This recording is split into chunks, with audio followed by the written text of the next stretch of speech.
Hello friends, welcome back to integrated marketing communication. And now as you know, we are going through different modes of communication, different forms of marketing communication, and trying to foresee and understand the integration between all of those. The first phase of our discussion went largely on understanding the complete thing in a composite way, plus the association of integrated marketing communication with several other things, several other concepts, several other elements and so on. And we have seen lots of examples. Now we are moving towards analyzing different modes individually as well as their mutual integration. So, in that sequence we have been talking about sales promotion up till now, and last time if you remember we have talked about consumer based promotion. Today we will be moving towards trade promotions. There is a contextual difference wherein there are elements of channel partners influencing the types of promotion which we will be discussing. There we think in terms of consumer behavior. Here we would be analyzing the elements which would influence our channel partners, and definitely there is a lots of behavioral understanding with that also, although that would not be the point of discussion as far as this particular session goes. So, let me start with types of consumers in relation to consumer promotion. That is the last part of what we were discussing the last time. See, there are promotion prone consumers actually, promotion liking consumers. There are brand loyal consumers, then there are brand preferring consumers, and loyalty and preference has a difference. Preference moves towards loyalty after a particular stage. And then there are price sensitive consumers. So, let us look at these with little detailed understanding and then move towards trade promotion. Promotion prone consumers, they basically look forward to promotions actually. So, that is why they are called promotion prone consumers. That means their insight or instinct is that something should be added on to whatever they are looking forward to purchase. Promotion prone consumers, they look for seasons to come. For example, they wait for Christmas season, they wait for Diwali season, they wait for marriage season and so on. And I am not saying that they compulsorily wait for that, but they look forward to, if they can postpone their purchase, they go for that kind of a thing as well, because they like to have something added to whatever they intend to purchase. Then there are price sensitive consumers, they take advantage of any type of promotion that reduces the price. So, here you have a consumer who wants some addition to whatever they can get, and here a consumer which is largely looking forward to some discounts. Now, there is technically no large difference in both of these sides, and we have seen that. And then if you remember, we have talked about hedonic and utilitarian perspective, and how different types of promotions they work, and why they are preferred over, why one promotion is preferred over the other. But it is interesting, you see. So, and then because this categorization exists, so does the strategies, and that is how promotions are designed and structured. Whatever discounts, there should be a discount actually. The other day I was watching someone purchasing some artificial garlands or malas.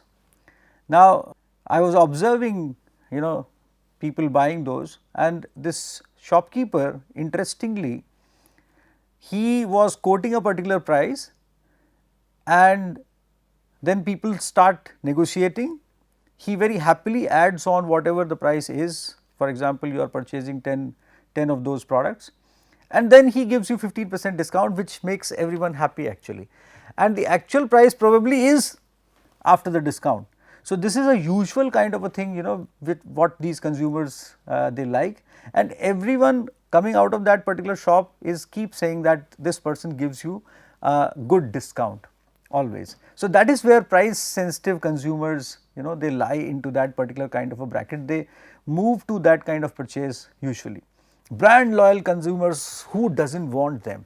They are the people who actually stick to whatever they usually like, they usually you know, have been using, and these customers, if they are incentivized to stay back, then it is an important kind of a thing, because loyalty must be rewarded, and customers also know that their loyalty is eligible for reward. So, then brand preferring consumers, I do not know if it should be called as brand preferred or brand preferring, but brand preferring consumers means they have a lineage or liking towards that particular kind of a brand, and because they are mentally associated with that particular brand, so they might become loyal in due course of time if somehow they keep on using that for a longer time. So, you know, these categorizations, they help us in designing different kinds of incentives which we offer to the consumers. Now, let us move to trade promotions. See, trade promotions are incentives designed by members of the market channel to entice another member to purchase goods for eventual resale, a very technical kind of a structure which this definitional framework offers. It in simple terms, one you know, value chain partner, whether he can be, you know, whether he is manufacturer or wholesaler or whosoever, one partner offering incentive to the other partner, that is what it means. So, it can start from manufacturer, it can go to wholesaler, wholesaler can pass on some incentive to the retailer, manufacturer can directly pass on incentive to the retailer, and so on. So, you see, that is how trade promotion works. What is the logic of trade promotion? Definitely you want to capitalize upon the distribution retail skills of your channel partners and to motivate them to pursue your product in front of customers at the end of the day, or to move your product ahead or faster, whichever way you want to look at it.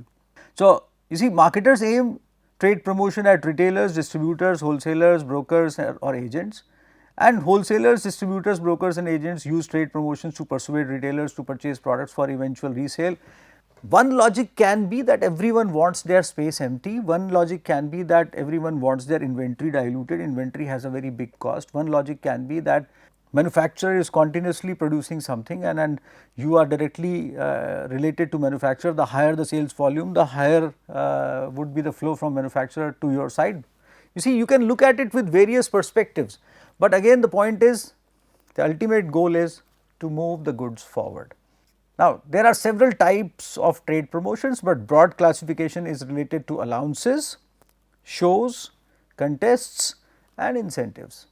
And you would realize that there is a very thin line between allowances and incentives. Sorry. So, allowances, you know, they are offered as benefits in terms of and they are stated benefits which one partner offers to the other partners. Incentives can be devised and designed at that particular moment or within a time frame or offered on the spot as well. So, there is a very thin line difference. So, but technically they do exist, that is what the perspective is. So, let us see these one by one. Now, you see, trade allowances, they provide financial incentives to channel members to motivate them to make purchases, that is quite obvious. Now, each of the trade allowance makes it possible for a company to offer discounts or other price reductions to customers in the channel. But why trade allowances are offered? Trade allowances are offered for a similar kind of a logic, wherein you know, whatever we have seen in terms of customer promotions or consumer promotions, you want your trade partner to be, you know, to remain associated with you for a longer time, to feel motivated to be your partner, to feel happy to remain associated with you as compared to your competitor if he is a multi product channel partner, if he is a multi product retailer, if he is offering competitors product from the shelf as well. which in consumer products is a very common thing. In larger products also, in many countries there are multi product automotive retailers as well. In India it is not a common thing largely. So, you see that is the perspective. So, similar kind of an element of consumer behavior also traverses as trade partner behavior, you can say, because that is the human element. You wish to attract them to remain with you and to pursue your objectives in terms of reaching in a better way to the consumer. Now, what kind of trade allowances we can have? So, we can have off invoice allowances, slotting fees, exit fees. You see, you want someone to keep your products, but the product is new and your trade partner has a perspective of risk associated with giving a larger space to your products. So, definitely he would like to have some incentive on that or allowance on that. So, because your trade partner or let us say retailer, if you want to look at that way, he is not so confident that what would be the movement of this kind of a product. If it is a high moving product, if it is a high saleable product wherein lots of advertising and pull factor is there, so he is confident, but if he is not confident, then some allowance will definitely motivate that. And as we can see that in such kind of cases, if you are going for an aggressive advertising on one side for that particular product which you are launching new, or it is fairly new to that region particularly, then also it would be motivating for your trade partner to keep that product, because he understands your advertising plan. And here comes the association of advertising with trade promotions at large. So, most of the times many channel partners do worry about that what is the company's advertising plan, how well company wants to reach to the customers in terms of the information about the new product. Because if customer comes by himself searching for some other product and happens to look at this new launch, then it would be an onus on the retail partner or the channel partner at large to push that product, to introduce that product, to pursue that product. If customer comes searching for that particular product himself through a pull factor of advertising, then definitely it would be an advantageous situation for the retailer. So, you see that is where slotting fees fits in. Exit fees is also there. You see, you want him to cut off some product basically. Now, that product might be selling well in his region, he wants to keep it, he wants to retain that product, he is pushing you that you should keep on supporting him with that kind of a particular kind of a product, otherwise he might look towards a competitor for that kind of a thing, because in that particular region the customers like to have that kind of a product. You may look at some kind of a television, you may look at some kind of jewelry, you may look at some kind of watches or mobile phones for that matter, and you want to introduce something new, you are willing to extract that particular product from the market. So, he charges an exit fees. So, exit fees and slotting fees, they can be looked at with a transitory perspective as well in due course of time, when you have a long term relationship with your channel partners. And an off invoice, it explains itself when a per case rebate paid to the retailers for their orders actually. So, every case you define that this is the kind of discount I would be offering you. Then there are trade contests. You see, you have customers competing for something basically, or some discounts. So, for example, some lucky draws, that is also a sort of competition, a sweepstake wherein people are competing with as far as their whatever their luck says. Then there are some contests on the floor as well. Same happens with trade contests, but this is not that kind of a contest environment. This is where you put up that whosoever does best in this region would be rewarded with this kind of an incentive. That is what trade contests largely are, and they are held at every level within the channel, and it can be between brokers or agents, wholesalers or retailers also, and so on, and that is also many a times related to promoting one kind of a channel partner to the other stage if he desires for. many a times many wholesalers, they are looking forward to become retailers as well, because if they somehow integrate their business, their margins would rise. And the company, by virtue of not giving the complete control of that particular portion of chain to one kind of a partner, wants to have 2-3 kinds of people there. So, you see, if wholesaler is doing well, he would ask for that kind of an incentive to become a retailer as well. So, there are several kinds of business negotiations and aspects associated with as far as trade promotion goes.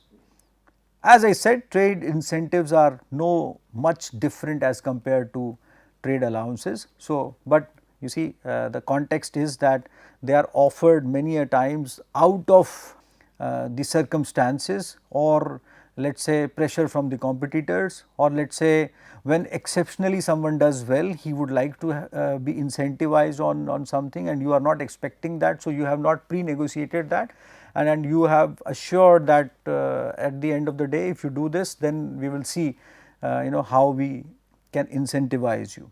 And you see, that can be in any form. Many trade channel partners are offered free holiday tours with their families also. This is a very general norm nowadays, and then there are several other aspects which can be introduced in due course of time. You see, there are few types of trade incentives. So, you can look at them with cooperative merchandising agreements, premiums or bonus packs, and then cooperative advertising programs. This I should mention little more. You see, when there is a pull factor, that means advertising program of a company is doing well, and especially in case of new launches, then retailer looks forward to the customers coming by themselves asking for the product. At that particular level, when a local level concentration for some additional form of advertising is required, for example, some additional hoardings are required, which not maybe which may not be beyond budget of the organization at large, but organization may think to generate further involvement of the retailer in materializing sales in due course of time, or in pursuing sales of that particular product in due course of time. So, they suggest for them to put up some money in that kind of a local advertising. And you see, that not only generates interest from the side of the retailers, because they are offering their stake, so they are into it wholeheartedly to pursue that kind of a product. It happens very commonly in case of automotives, two-wheelers, some consumer products also, but not so common, and then apparels, and then several other cases. So, some local newspaper advertising is also pursued by the retailers. There is a budget which company pre-negotiates with them when deals are getting closed on how this particular product is to be sold in this particular kind of a market. So, that is how, see, and we are talking about trade promotions. So, trade promotions, advertising, local level advertising, mutual advertising stakes, they are all integrated, and this is strongly pre-planned, pre-structured, it is foreseen. We have talked about it earlier. Just visit those videos and think of that how it makes a difference. Then there are trade shows, and you see, these are events held to bring together the members of a particular industry to display, demonstrate and discuss the latest products and services. These are very effective things actually. You see, in national capital region, there are several places allocated for these kind of things, wherein lots of organizations, they display their products.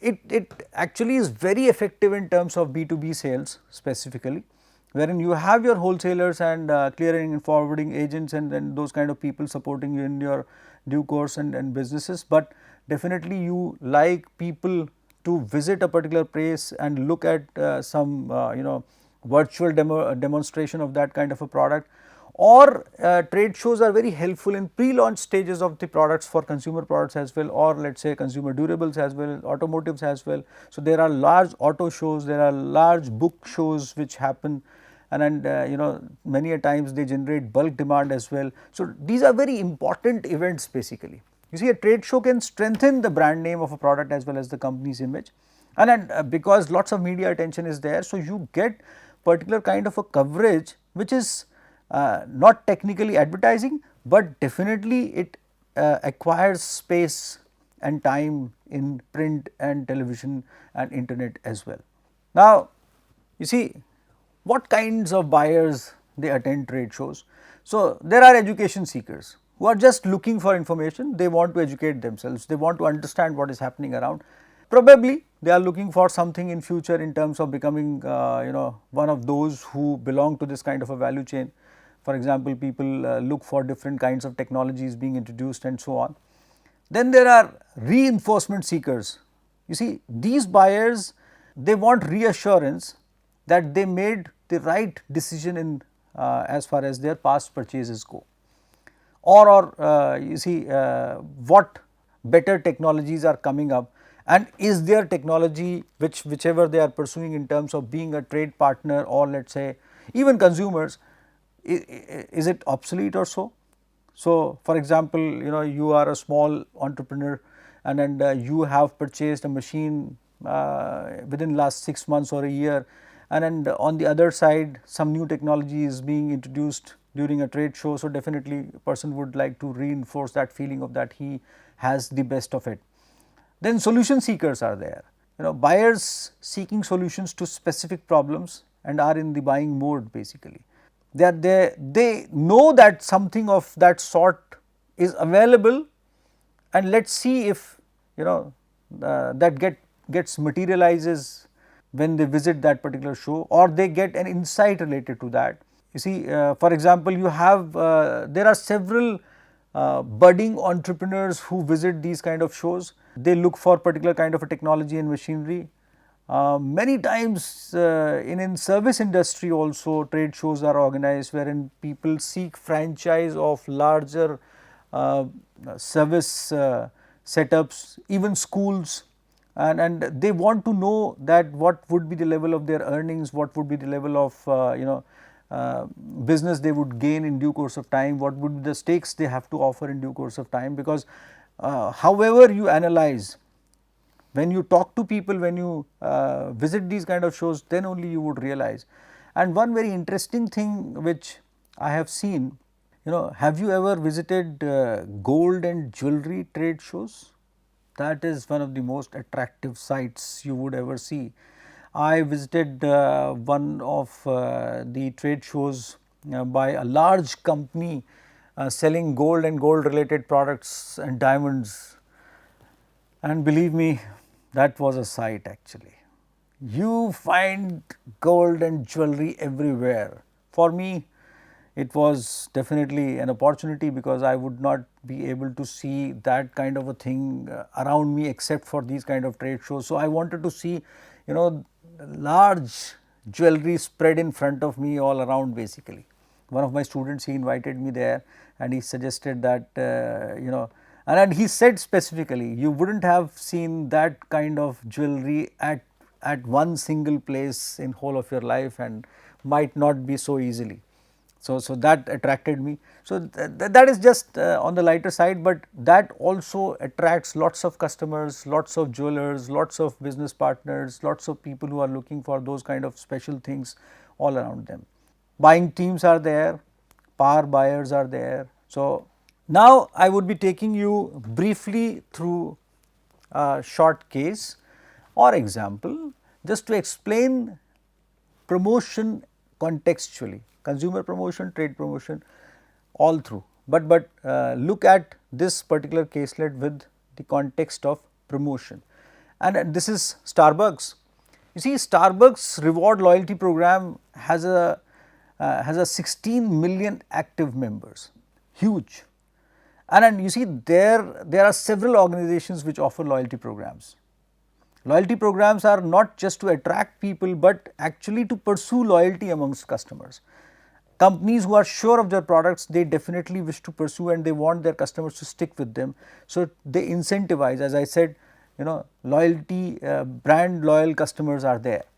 So, Starbucks attributes 40% of its total sales to the rewards and rewards program, and has seen same store sales rise by 7%. The reward program is available on mobile devices as the Starbucks app. So, there is an app which you can use, and has seen impressive membership and growth since 2008 with multiple iterations on its original form. Now, you devise an application in today's world, when you generate a mobile application and somehow associate customers through different kinds of incentives and offers and hints and messages which they can have by using that app. So, that actually creates a continuous connect between the organization and the customer. Not only you are in regular touch with them, but customer also feels comfortable.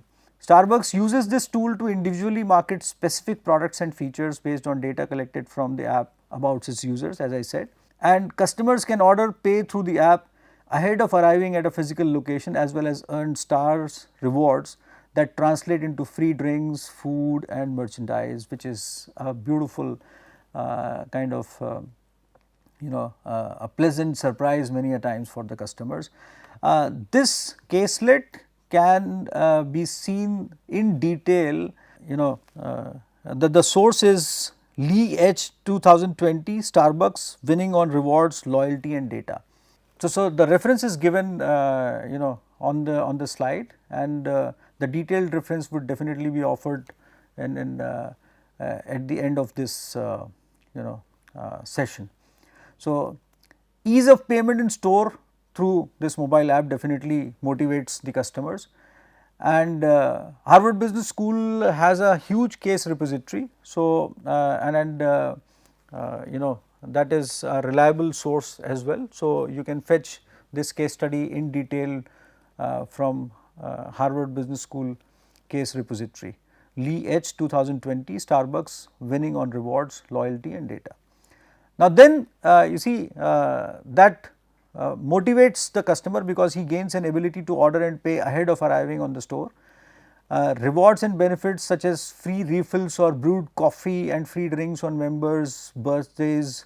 When you have your own birthday, or let us say someone near to you whose database is registered with them, or for example they registered family names as well. And then there are special member events also. Then you see further customer gains an ability to send their members and friends gift cards through these apps, and there are several other elements of creating value through this application. Once you have a customer connected with one of the procedures which you have generated in the form of an application or whichever way, then you have an advantage of being innovative all through while putting up something new for offering to the customer. What may attract the customer? There are several organizations which give you special discounts on marriage anniversaries, or let us say birthdays, or let us say birthdays of your children, or let us say, and Starbucks is also doing similar kinds of innovative things as far as getting closer to their customers basically. So, you see many a times members are first to know about upcoming seasonal and new product releases as well. Now, that is a very big advantage, because if you are a loyal customer, you would definitely like to know that what is coming your way. So, largely you can read into this case further, or similar such examples can be found either through similar kinds of repositories like Harvard Business School case repository, case collection I should say, or you can find these kind of examples through other sources. But all through you would realize that organizations are tending to become more innovative in terms of offerings and promoting their products, designing promotional schemes for their customers, associating those schemes logically with their advertising programs, with their selling programs, personal selling programs, which we will see after this session how personal selling works, and then with their direct marketing programs also, which we will see definitely in due course of time. So, they keep on integrating everything together while being innovative all through. The objective is to come closer to the customer, to capitalize upon every single opportunity you may get while pursuing integrated marketing communication. So, that is all from my side in this session. Goodbye for now. See you next time.